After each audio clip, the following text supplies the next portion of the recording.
Selamat pagi, sejahtera, shalom Ibu Bapak Saudara-saudara jemaat sejahtera di DKI Jakarta yang diberkati Tuhan. Salam sehat semua. Saudara-saudara, salam damai sejahtera Tuhan Yesus selalu berserta dengan kita semua di pagi hari ini. Pagi yang indah, pagi yang cerah, kita semua bersuka cita. Tentu saudara dan saya pun tetap menikmati segala karya Tuhan yang begitu indah dan besar.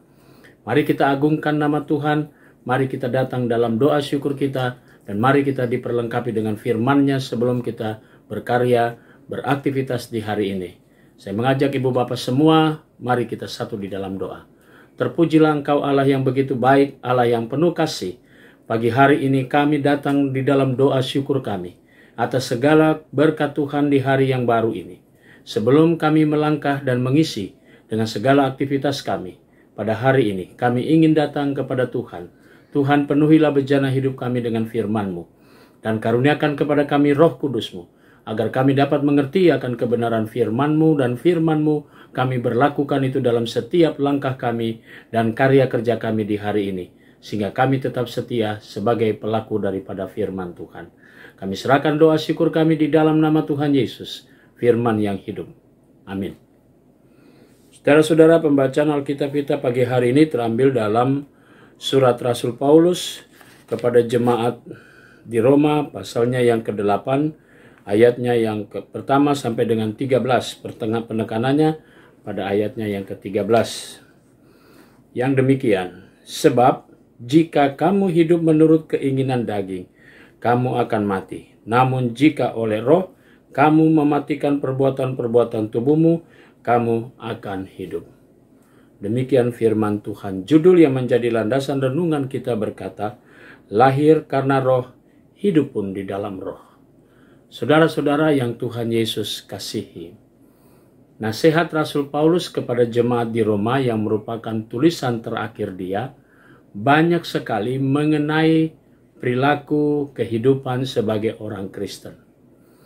Salah satu penekanan Rasul Paulus adalah bagaimana seseorang yang sudah menerima Kristus, maka dia juga sudah menerima anugerah Roh Kudus, sehingga hidupnya pun harus berubah.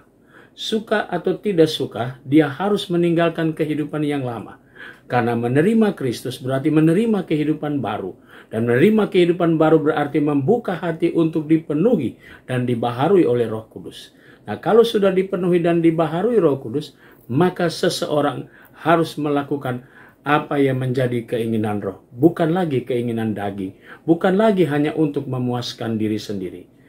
Nasihat Rasul Paulus pagi hari ini mengajak kita semua, bahwa kita semua sebagai orang percaya yang dilahirkan sebagai manusia yang dilahirkan kembali melalui kuasa Roh Kudus, melalui pengorbanan Kristus, kita diperbaharui. Karena itu kita harus berani untuk meninggalkan kehidupan yang lama.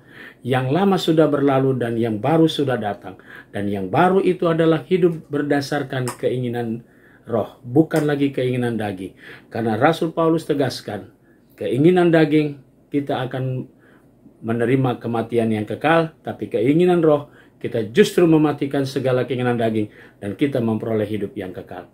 Nah, saudara-saudara, semua pilihan ada pada diri kita. Tapi ketika kita menerima Yesus, kita harus punya ketegasan dalam hidup.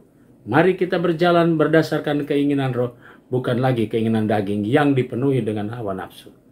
Selamat berkarya, teruslah hidup dalam melakukan apa yang diinginkan oleh roh, supaya kita menghadirkan damai sejahtera, bukan lagi melampiaskan hawa nafsu kedagingan kita, karena kita sudah dialihkan dari kematian kekal kepada kehidupan yang kekal oleh Yesus Kristus. Tuhan memberkati saudara. Amin. Mari saudara-saudara kita satu di dalam doa. Kami bersyukur kepadamu Tuhan untuk segala berkat pada pagi hari ini. Engkau sudah memberkati kami. Pagi ini kami mau berdoa untuk jemaat sejahtera di sektor pelayanan 4. Kami berdoa untuk keluarga Bapak Heljon Wenas dan keluarga Penatua Joni Siregar. Tuhan berkati keluarga-keluarga ini dengan berkat-berkat Tuhan. Pagi ini kami mau berdoa untuk jemaat Tuhan yang merayakan ulang tahun kelahiran. Kami berdoa untuk Bapak Getroni Oel. Tuhan memberkati sukacita saudara kekasih kami atas pertambahan usia mereka. Kami juga mau berdoa ya Bapa di surga untuk jemaat Tuhan yang dalam keadaan tubuh yang lemah, sektor pelayanan 4. Kami mau berdoa untuk Ibu Fatima Tambunan, Ibu Sukarni Basuki, Ibu Lita Simarmata, Bapak Immanuel Sudaryanto, Bapak Hendrik Siregar, dan Ibu Eti Dien Retor. Tuhan memberkati saudara-saudara kami dalam keberadaan tubuh mereka yang lemah, dikuatkan kembali oleh kuasa Tuhan yang ajaib. Kami juga mau berdoa di pagi hari ini Tuhan, untuk pegawai kantor gereja, koster, keamanan, bahkan juga vikaris.